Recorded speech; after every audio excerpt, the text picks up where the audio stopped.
And now, Move the Sticks with Daniel Jeremiah and Bucky Brooks. What's up, everybody? Welcome to Move the Sticks. DJ, Buck, Rhett with you.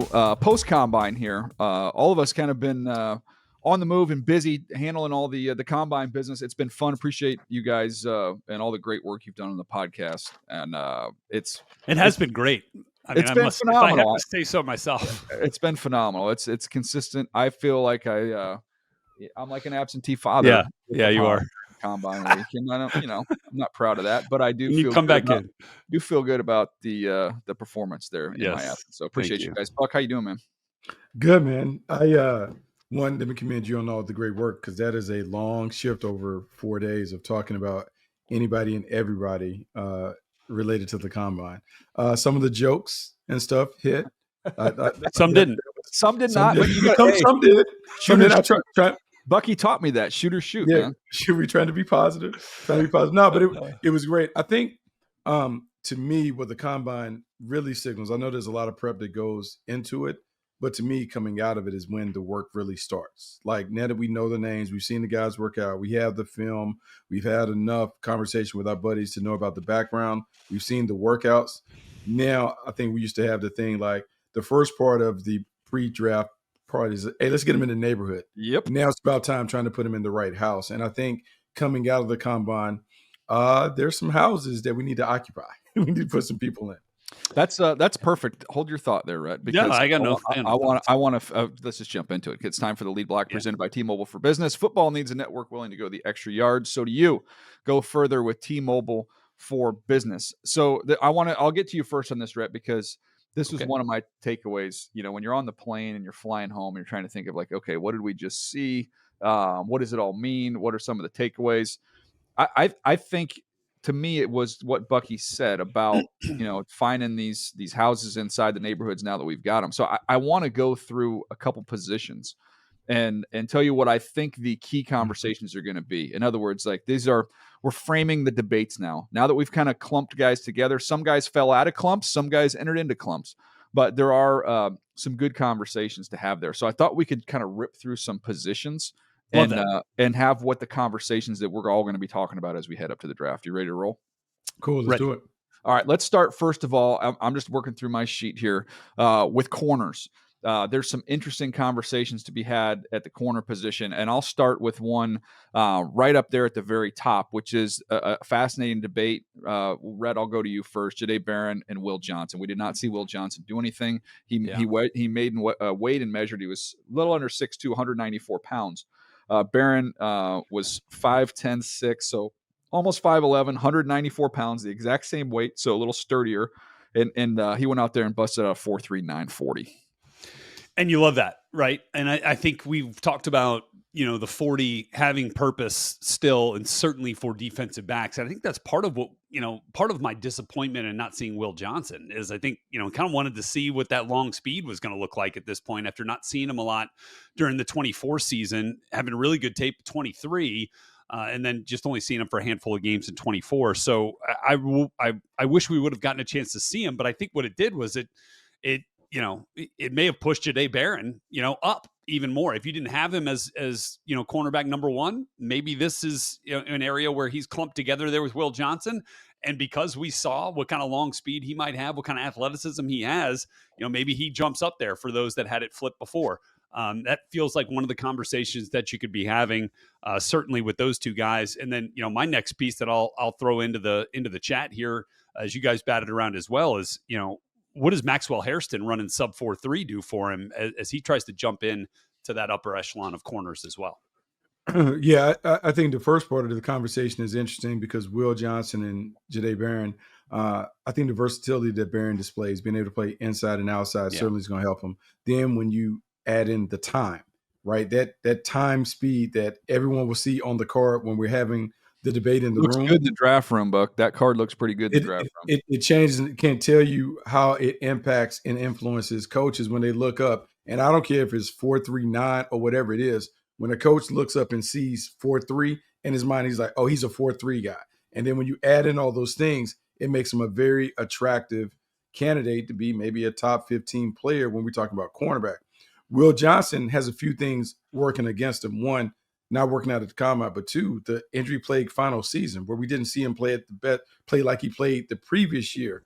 Now you begin to have the debate on fair or not, which one's ascending, which one's descending, all that other stuff. He's kind of allowed this fight into the hands of the judges, and the judges certainly remember what they saw in the combine, and that changes the debate. And in terms of Hairston, it's interesting because he ran really fast. They put him on the radar. He's a nickel corner type.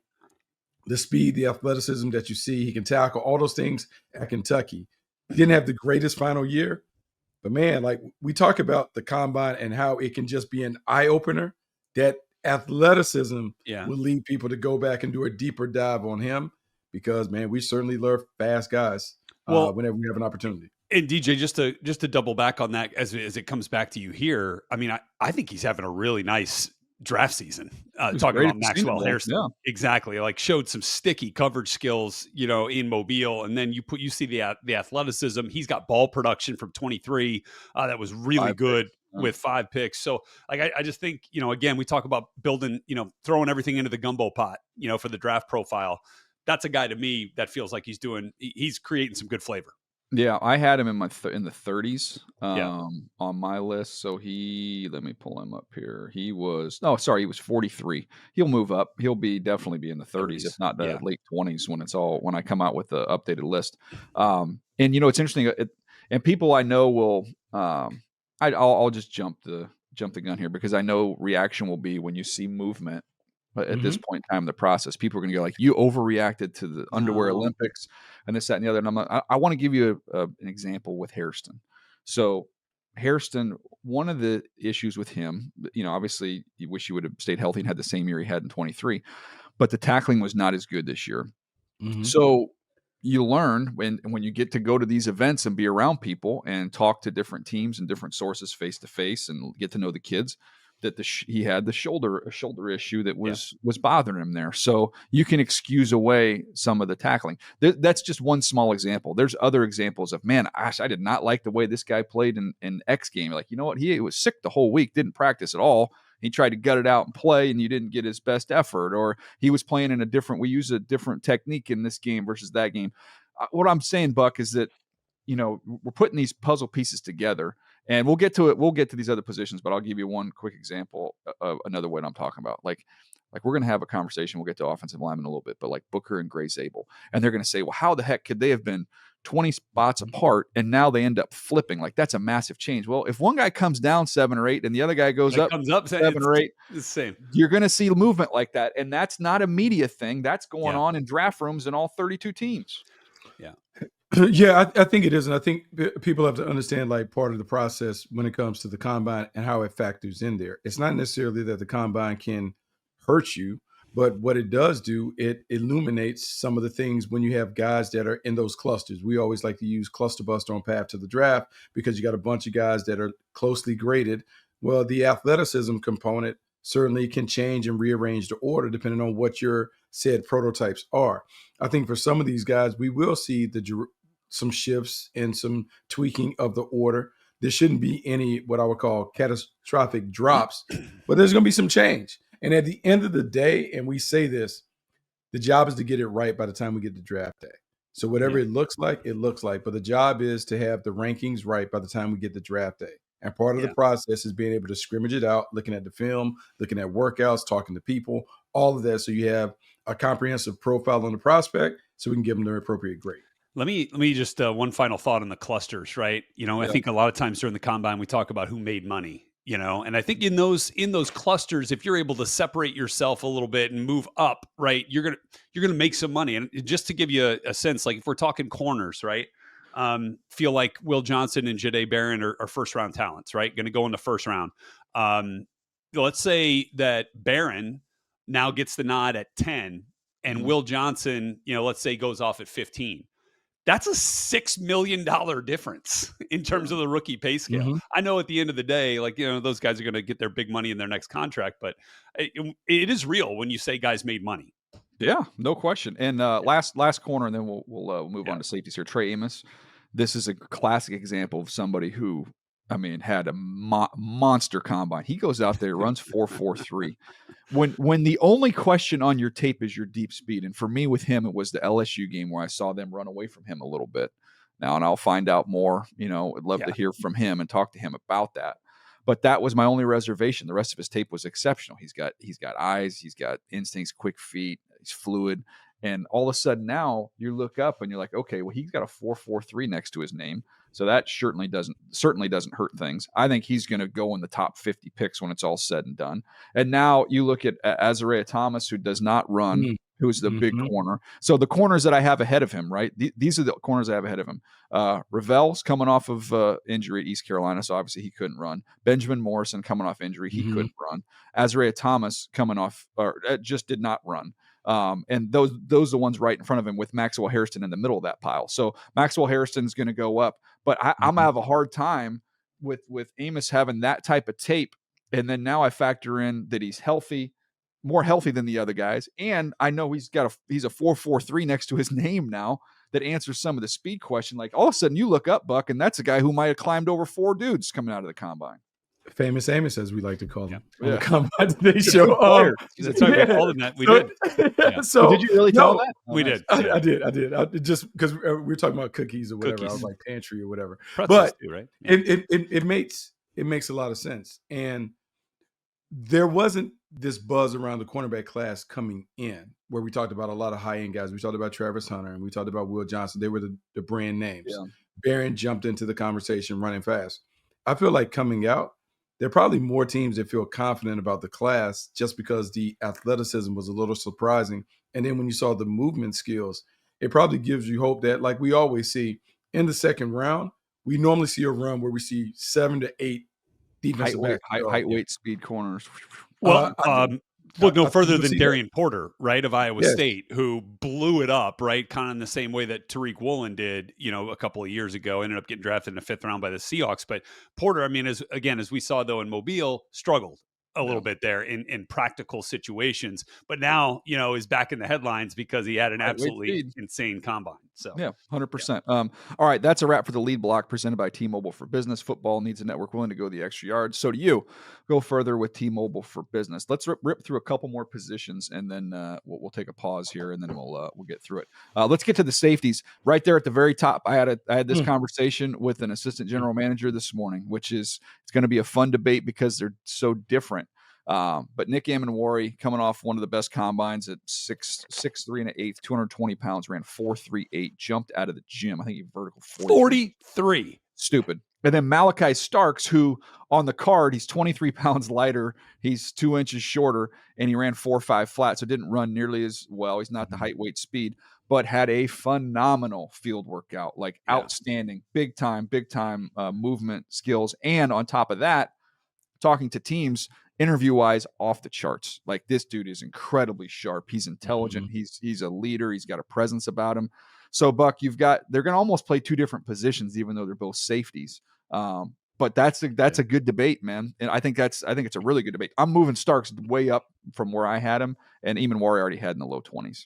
So the thing that you have is you have some of the old school scouts who believe in the football player more so than the athleticism, where the combine is just kind of like a blip on the radar. It doesn't really impact the way you grade them. And then you have the people who are all about Amenwari just loving the athleticism and what he could become, because his tape is also really good. Makes plays. But normally, man, and we talk about this in those rooms, if you get the coaches in the room, they're going to be like, bigger, faster, stronger. I'm going that way all day. And the word you hear is we'll figure out where to play him. To me, I heard the conversation about Cam Chancellor type, being able to drop him in the box when you see him get interceptions and those things. That's really appealing. To me, Malachi Starks is more of the new school safety that can play split field coverage and do a bunch of different things. Ultimately, styles determine how you grade people. But I'm not going to lie, the South Carolina kids certainly Brett talking about money. He certainly opened up the vault. Let me ask you one thing, too, because we don't get a lot of guys who do the shuttles anymore, the 20-yard and the 3-cone, right? But that was what actually stuck out to me more about the athletic testing for Malachi Starks. He ended up with a 4.45 on the 20-yard shuttle and a 7.26 on the 3-cone. Not ideal. Way at the bottom, right? Yeah. And you know what it's comparable with? Robbie Oots, the tight end, the 275-pound tight end from Alabama. So, you look at those numbers and you're like, well, that's not super impressive. But again, you go back and you see the real-time application of the skills in some of the field drills. You're like, okay, well, this dude can play ball. But like, how would teams kind of rectify that? Will they throw it out? Will they use it? Like, where do you see that?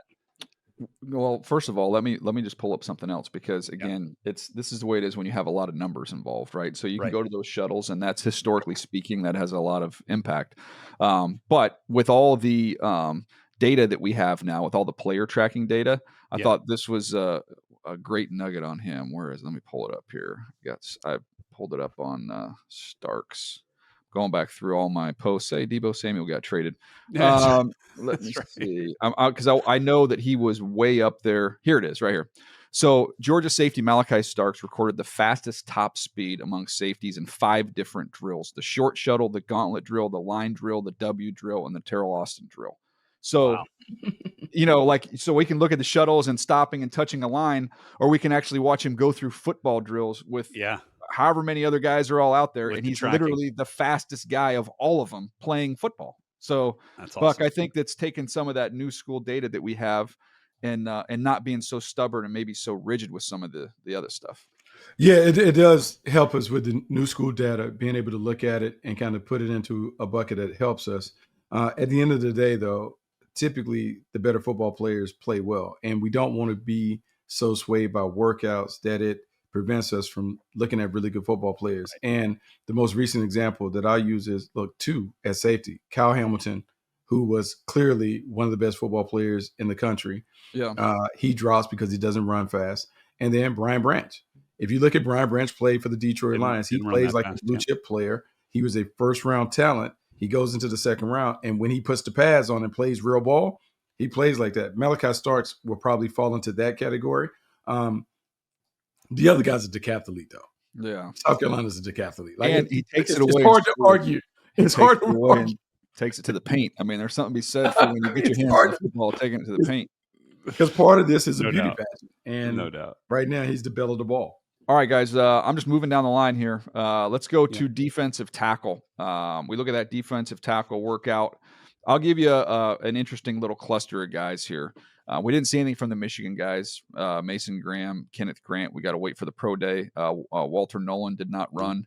We'll wait on that one as well. But let me give you these 3 guys I think are an interesting cluster. They're all in my top 50. But Derek Harmon, who ran a 4.95 at 313 pounds. Joshua Farmer, who ran a 5.11 at 305. And Darius Alexander ran 4.95 at 305 pounds. I mean, it was CJ West at 316 pounds runs a 4.95. Yep, and he's kind of below in that next tier for me. I know. But there was a lot of guys kind of in that range. Ty Robinson from Nebraska, he's stiff, but man, 4.83 at 288 pounds. Well, he dropped 20 pounds. Yeah, that helps. From when he played the backpack off. Elijah Roberts at 285 ran 4.78. So those are some of the highlights. But I think, to me, if I'm looking at framing conversations, I like the Farmer, Darius Alexander. We saw both guys together at the Senior Bowl. Workout numbers very similar. So that's an interesting one to separate. I'll jump in on that one real quick here, Buck, and I'll throw back to you, because I thought Farmer had a really impressive field workout as well. Like, just showcase some good movement. Like, it's he and then we saw at the Senior Bowl, like, he's big, strong, and will slowly work his way back to the quarterback, as he did a number of times in some of those one-on-one drills. So I really like that. I know Derek Harmon, running that number, and you see that a lot of times on his tape. He lives in the backfield. He lives in the backfield. Exactly right. So I thought that was a really good time. And then, one of the guys that I know I think you had in the top 50 initially, DJ, I might be wrong, but Tyrion Ingram Dawkins from No, he was not my top 50, but he's to me, I had him like as a 4th round guy. Okay. He had a great, not in the top a great 50. workout. Indeed. 4.86, I think, but a lighter guy. He's 276 pounds. Yeah. He's going to play on the edge. He's going to play on the edge. Yeah. But look, I thought that with Mason Graham and Kenneth Grant not working out, again, it's not going to affect Graham that way. But I think for Harmon, you're probably moving closer to Kenneth Grant territory, in terms of where you come off. Maybe different players, different styles, but You look at some of those clusters, and man, you did a nice job for yourself in elevating. It's funny because you talk about Harmon and all those guys, Alexander, those guys helping themselves. That's the beauty of the combine. So for all the conversation about people who worry about those who don't work out, to me, it presents great opportunities for others to command enough attention to really help themselves. I think both of those guys that you mentioned help themselves. When I look at Harmon, there's no question about the talent. When you watched him at Oregon, you see the talent show up on tape. He can dominate at times. He's a flash player. You see the toughness, the tenacity. I think moving over to Dan Lanning's program has probably helped him in terms of being a better pro. Because when I look at him, I'm like, man, he looks like a dominant pro player. And then when I look at Alexander, and I love how you do these things because I've been around DJ long enough to know that when he drops a pellet in the water, it has long-term ripple effects. And so in the mock draft, when he puts Darius Alexander in there in the 20s, I'm like, oh, okay, a little birdie has been communicating. Here we go. And so you see him work out, and then you take a closer look at his tape, and you see a big man who's athletic, who plays hard. He has great length and all this other stuff. And you're like, whoa. That's impressive. And so it matches those things. I'm going to say this, man. We always give the draft a hard time when they don't have like the marquee quarterbacks. But to me, I do believe that this is a really good draft. And if you know what you're looking for and where the strengths of the draft are, you can load up and get some really good players that put you in that competitive mode to get back to being at a championship level. Yeah, I just think there's some box players. Like to me, Harmon is kind of one that's starting to go into that box where the tape's really good. Hear good things about him, off the field, character wise. He's got size. He checks in with plenty of size, and he runs like he did. It's like, okay, what's our issue? The only thing there is like we say like the guys who perfect the process are the guys who have an all-star game, a really good all-star week as well. And then it's like, okay, what are we doing here? Like what are we talking about here? You guys every single thing along the really way. Good, yeah. Your hit rate tends to be pretty good too when you have guys that have aced every single test. All right, let's keep it going here. Let me get to the next position. Let's get to the edge guys here. Yeah. And look, James Pierce 4.47 is the one that jumps out. Shamar Stewart I would argue Shamar Stewart at 22 pounds heavier, running a 4.59. More impressive. Jumping out of the gym was more impressive. I have both those guys. I had Pierce at 21 on my list and Stewart at 28.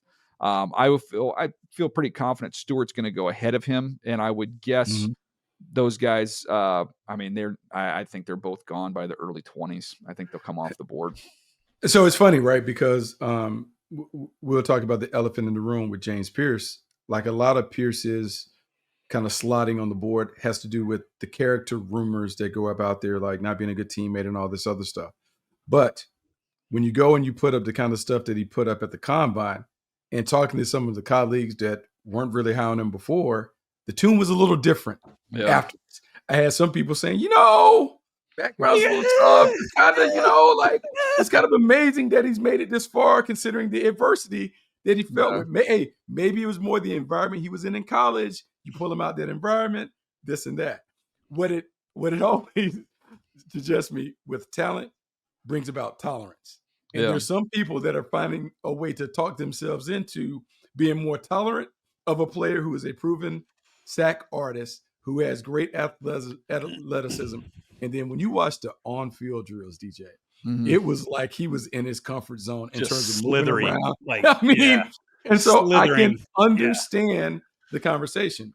For Stewart, it's like a coach's dream, right? Because every D-line coach that is watching him, just give him to me, I'll figure it out. I can do it. Give him to me, I can find that sack production. And we had this conversation on the pre-event show when we were talking about it. Red talked about how, think about those guys in Baltimore, Ojabo and Owe, that didn't have great production.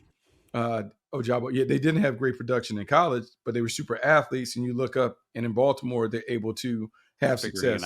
Stewart gives you some of those vibes, and also the numbers. His pressure rate is pretty nice. He doesn't have the sack, but back the pressure there. rate is consistent. It'll be interesting to see how both of these guys end up at the end of the process. Can I just say one thing on James Pierce? And look, I don't know a whole lot about the background, but I know what one of his teammates said about him. And in listening to Omar Norman Lott talk, the defensive tackle from Tennessee said that James Pierce, in the way he practiced, was a player that actually motivated him to go harder and better and faster every day. And said that they would kind of have some competitive discourse. Like Pierce would be like, "Oh, aren't you from California? Aren't they supposed to have good players there? What's going on here? Why are you not making that tackle?" And so he would go back in there and try to make a play the next series. So like they had a competitive discourse there. Just speaking with the on the field stuff. I'll add one more guy here on the edge, and then we'll keep it moving here. But Landon Jackson is a full process guy, so really solid tape. He does have a little twinge of tightness to him, but he's 6'6", 264 pounds. He ran 4.68. He had an unbelievable Senior Bowl game. 41 plays.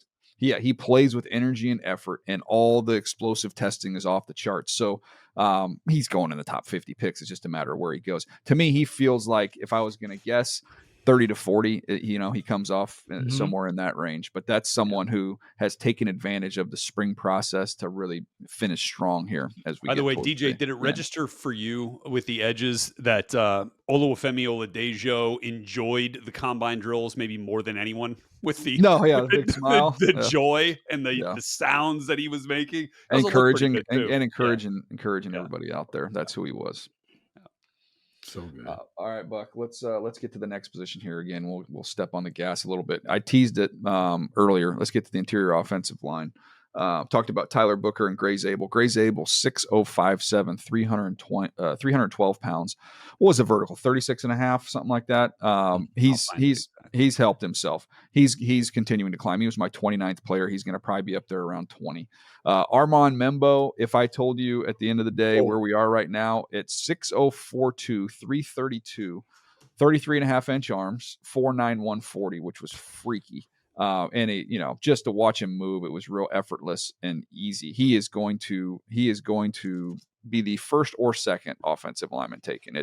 We'll get to the offensive tackles with Will Campbell. But if I told you that Membu at this point in time was the fourth pick, I don't necessarily know that anybody would bat an eye. Wow. No, I wouldn't bet an eye. Look, DJ, when you watch him, the athleticism shows up on tape.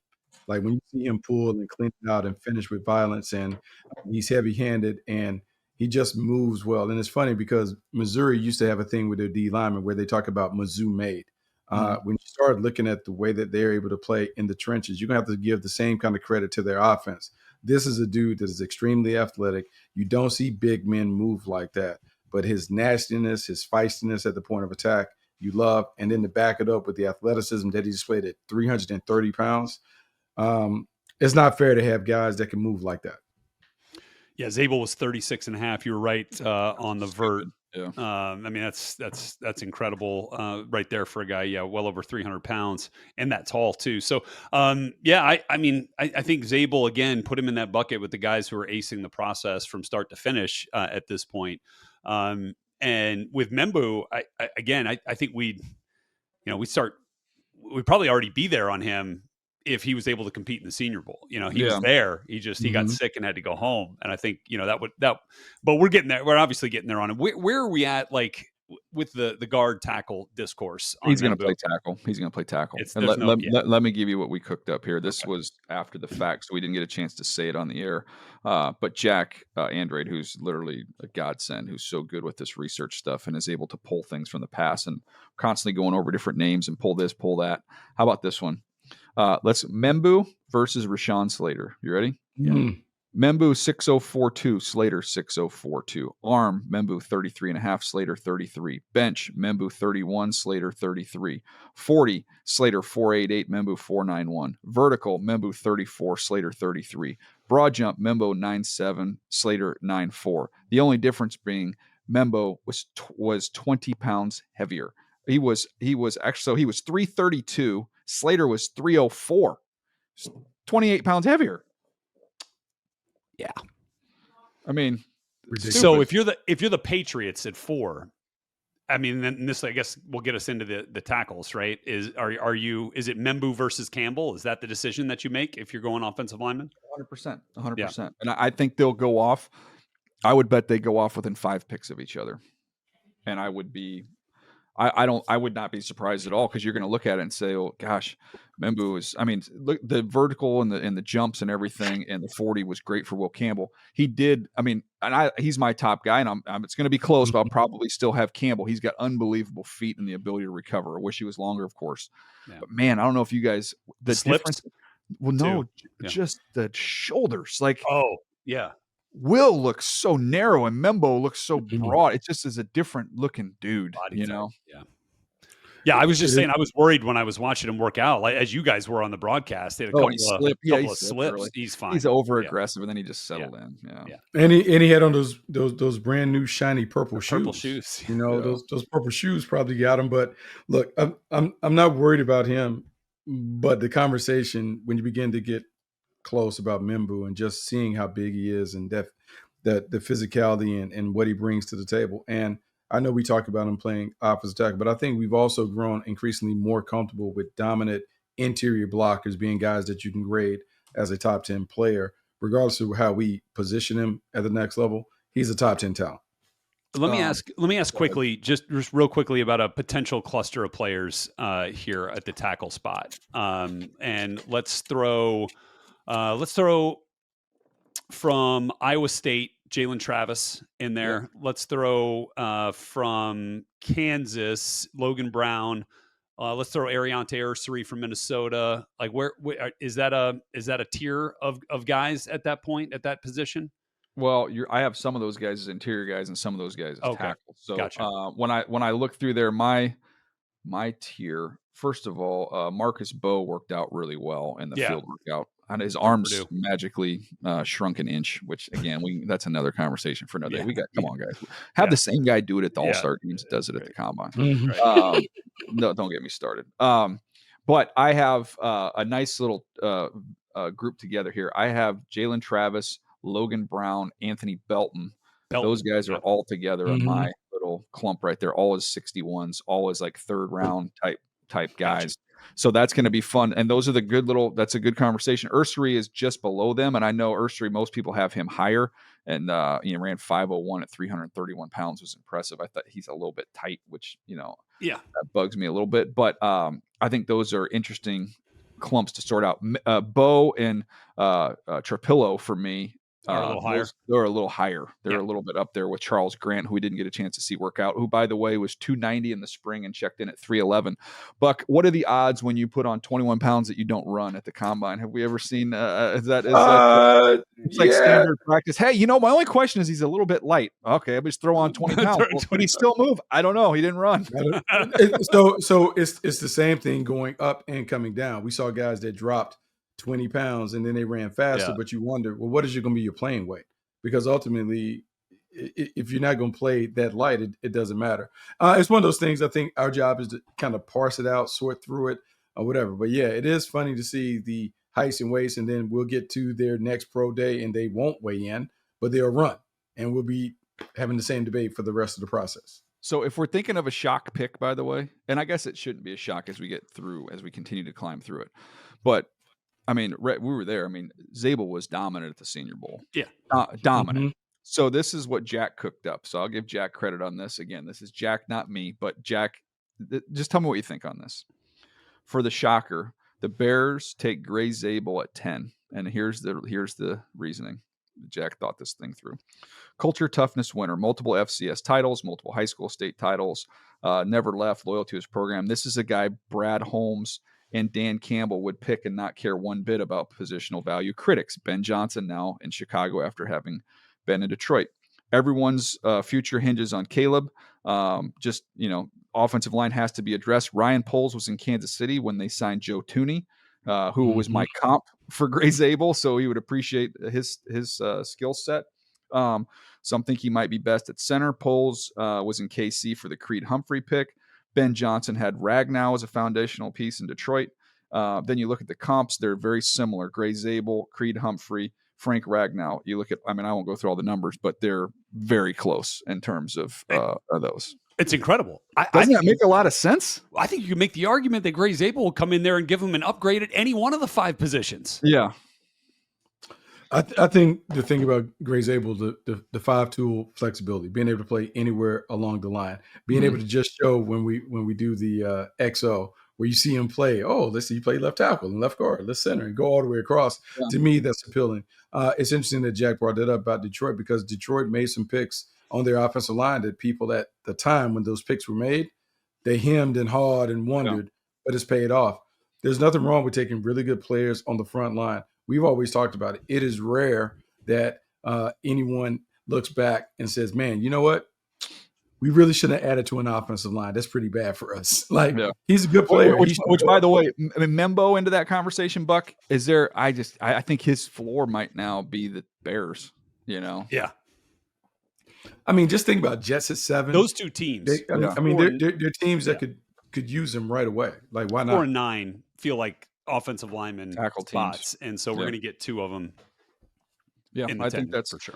I think that's 100% fair. Okay, let's. We took care of the offensive line there. Let's get to the quarterback stuff. We can start at the very top.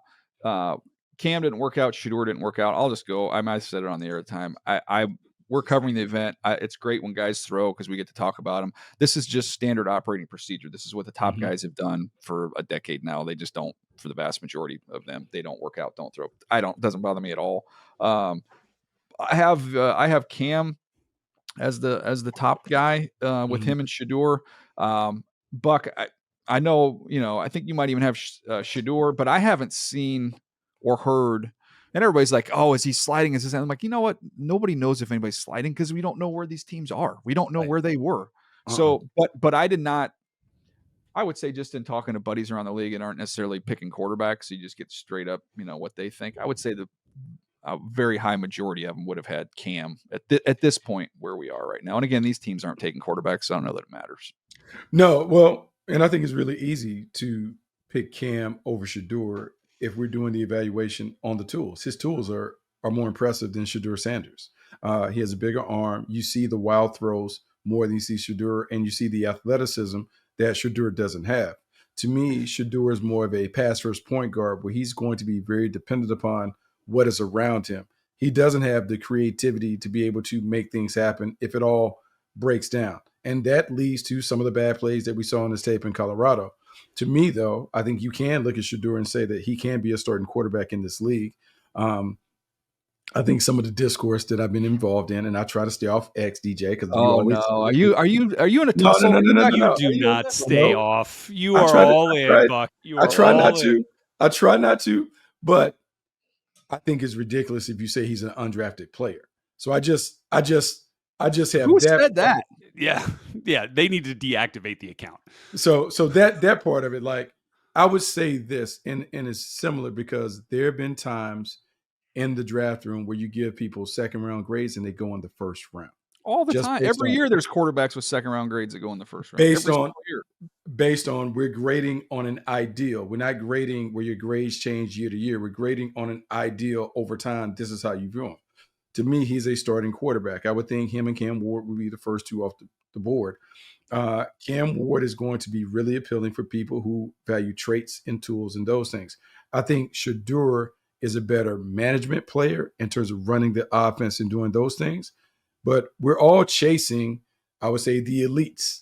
Everyone is chasing the Pat Mahomes, the Lamar Jacksons, the Josh Allens, and those things. And if you are a team and you're chasing those guys, you're going to be more apt to value tools over the guy who is the better player right now.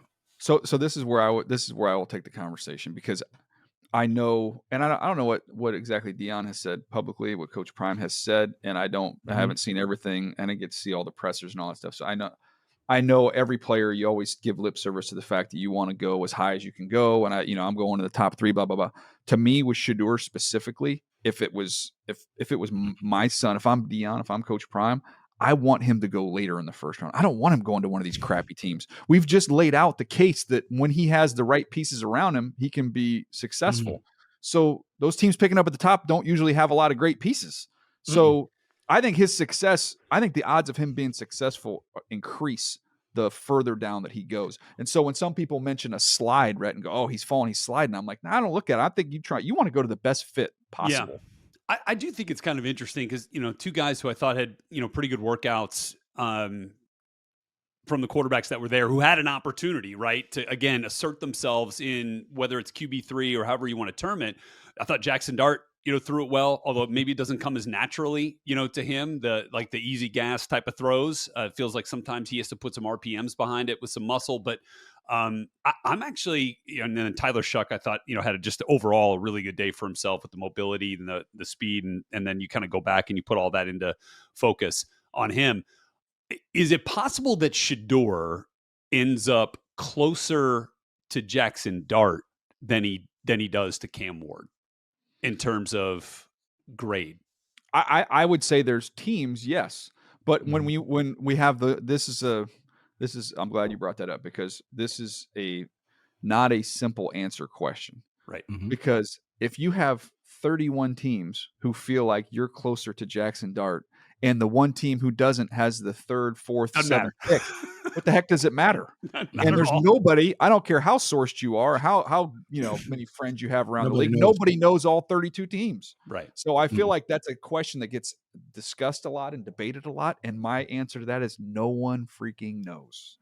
Yeah, no, I think that's interesting. I would say that in a way, at times you've seen Shador have to do it at multiple levels, but I think that conversation is different because we saw Cam Ward kind of make his way incrementally up in competition and dominate.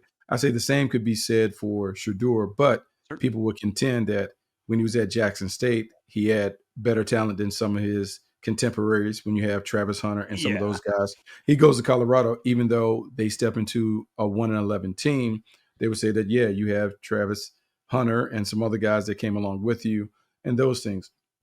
I think the bigger thing is just trying to put him in the right box and understanding who he is and what he can be. I think, I can't remember if you were on the pod one day when we talked about this. I think DJ and I have kind of talked about the conversation of, and we hate doing comparisons, but it's kind of like if I told you he's Geno Smith doing his Pro Bowl season, how excited would you be about him being your starting quarterback? Because 2 years ago, Geno Smith played really well for the Seattle Seahawks. They won games and those things.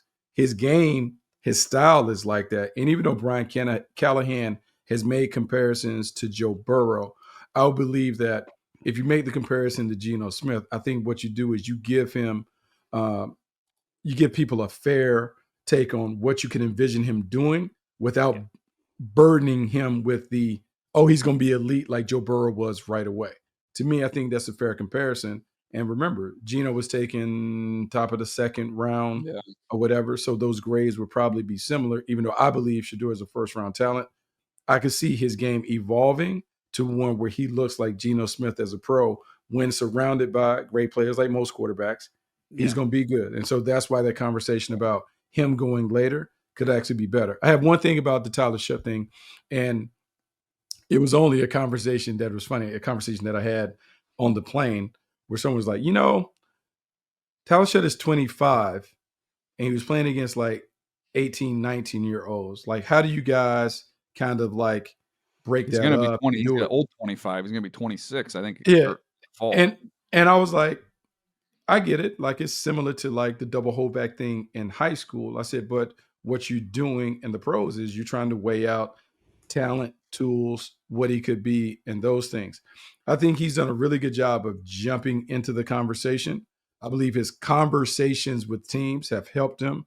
And then when you look at the tools in comparison to the other guys that threw, it's hard not to walk away with, hey, if I'm going to take a swing at a quarterback, give me a quarterback who at least has the tools to blossom into a mid to high end starter, as opposed to taking someone that I know is going to be a lifelong career backup. Can I take everybody that's listening or watching inside the draft room here, because this is what's fun about this. And Buck, we've been in there, so let's just go those two players. Let's work Tyler Shuck first. You have the person in the room who has the big grade on Tyler Shuck, and he's going to get up and say a lot of the things that Bucky just said. Sure. This guy, tools-wise, size, athleticism, we saw him run. He's got loud tools. He's played a lot of football. He's got a lot of experience. He's mature. We're not going to have to wait for him to get on the field. Okay, made my case. We're going to take Tyler Shuck. And then the person on the opposite side of the table he says, well, you know what, guys? So we're going to draft we're going to go with a 26-year-old quarterback who gets hurt darn near every year. So he's not durable. And they say, "Oh, it's a freak injury." I don't care. There's no such thing as freak. It's just a list. There's a list that comes out and says who's playing and who's not playing. It's availability. He's got availability issues. He's 26 years old. What are we? How high are we willing to do this?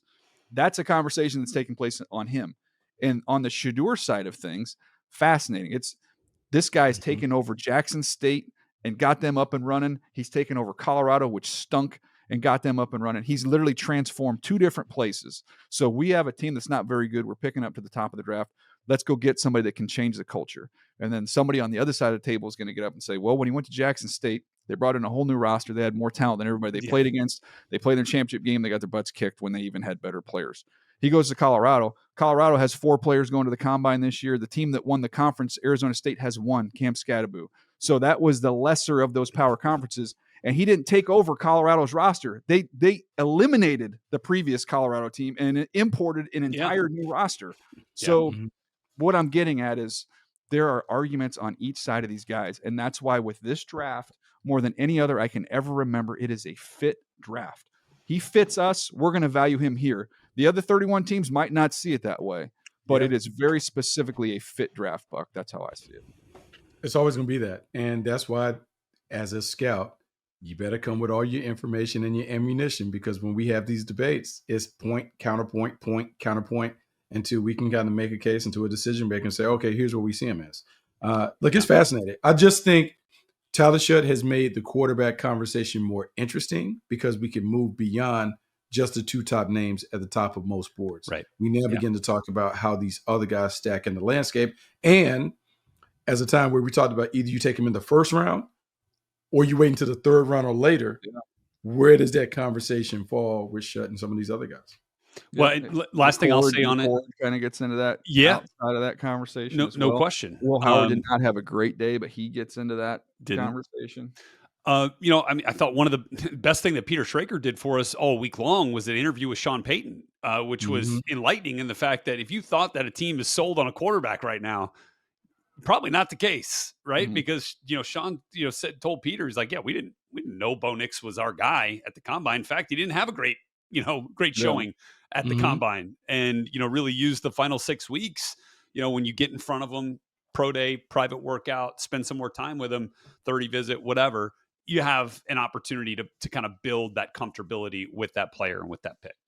All right, we got to jam through these last positions here. I'll just give you the debates real quick. Running backs, the 2 Ohio State kids is the debate. It is the debate. It's fascinating. It's closer now, right? I had Travion Henderson at 35 on my list. I had Quinshon Judkins at 37. I had him 2 spots away. I initially had Judkins, and then I went Henderson.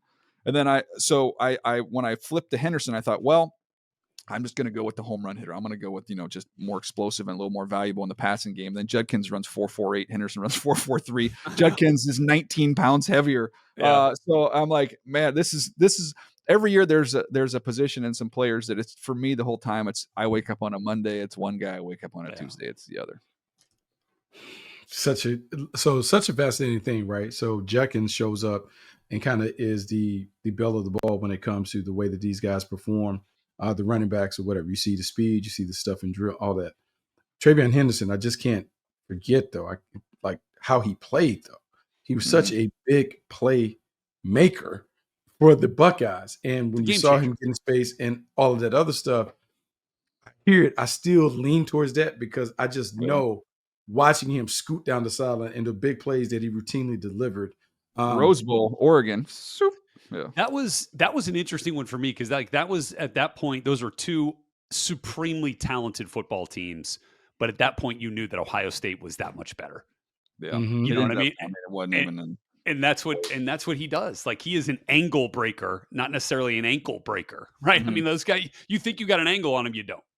Yep. Omar in Hampton, we won't get into it, but he's at worst the second running back. And I have heard some conversation about, maybe he closes in on Genty. I still think Genty goes ahead of him, but it's going to be close. I mean, he's a freak show. So again, we'll get deeper into some of these positions as we get closer to the draft. But to get through some of the rest of these guys, tight end wise, look, my top 4 guys did not run. Tyler Warren, Colson Loveland, Mason Taylor, Elijah Arroyo. I do think Mason Taylor had a phenomenal field workout. Everything he does, so good, very smooth. And I would say Terrence Ferguson helped himself as much as anybody, running 4.63 at 247 pounds. Fastest time.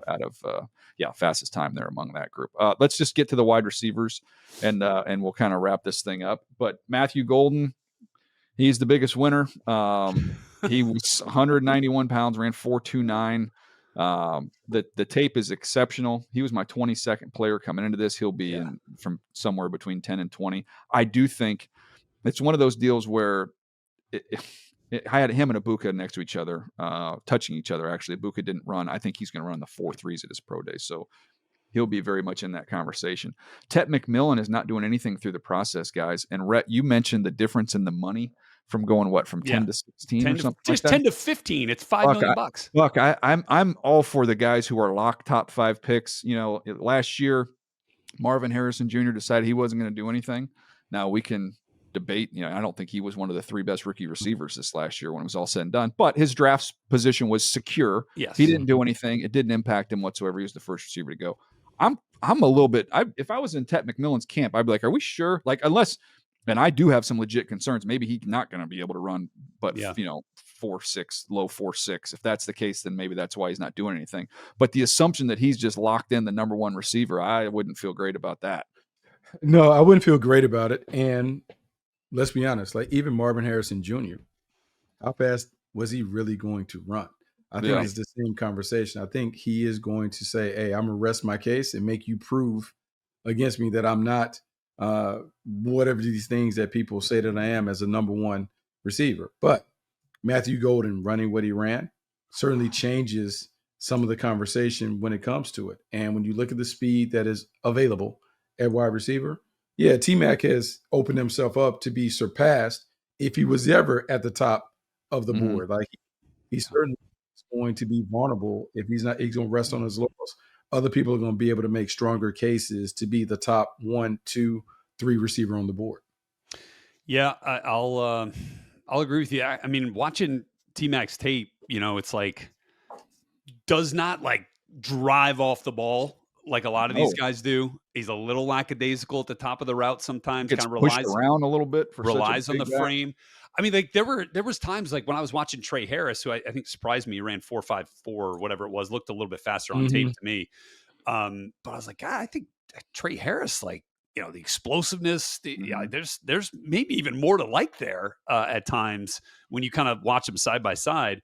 Ultimately, the guy turns into a monster with the ball in his hand, right? And just like, he's in the red zone. He can play above the rim. He's a talented player, but I'm just sitting there saying, especially if Ibuka is going to do what I was told he's going to do, which is going to run in the 4.3s at his pro day. Now, all of a sudden, I've got Ibuka and I've got Golden, who are both exceptional route runners who play, to the wall at all times. And now I have a card up there with complete numbers on it. There's some safety and security involved in that, Buck. And those guys, I mean, I just feel like I know it's the clear packaging thing, right? You could hit huge on McMillan, you could, but I just feel like there's a little more variance in that. Whereas with those other guys, the phrase that I've been using lately is from the golf world is like shot dispersion. Like, it's like sometimes you tell a good golfer how far your misses are off the fairway. Like I just feel like the shot dispersion is very narrow there with Golden and with Ibuka. Yeah, because look for both guys, and it's one of the things that we've talked about. The skill players, the craftsmen have been the ones that have popped right away. It's not necessarily by the athleticism. With Golden in particular, it's rare that you have someone that is very skilled, very polished as a route runner, as a playmaker, who also brings the explosive element. That kind of makes them the perfect candidate. And if we are at a time where we're looking for guys that are plug and play, that you can drop right on the field and you know exactly what you want, it's a lot easier to make that case to decision makers that Golden should be the guy. And I need to wait and see on T-Mac. And if T-Mac is not doing anything, now it's just a film. And as Rhett pointed out, hey, man, the film may not be as impressive as some of the others when you look at the home run ability and all that other stuff. Yeah, I'm telling you, this is like now as we get into this next phase, we're in the house phase now. The neighborhood phase is over.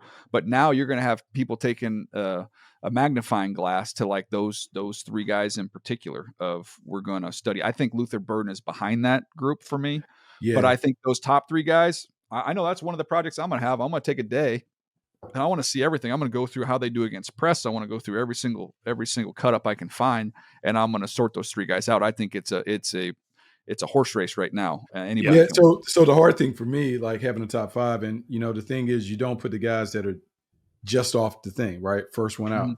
So I had a tough time separating Bond and Golden, just going through the tape.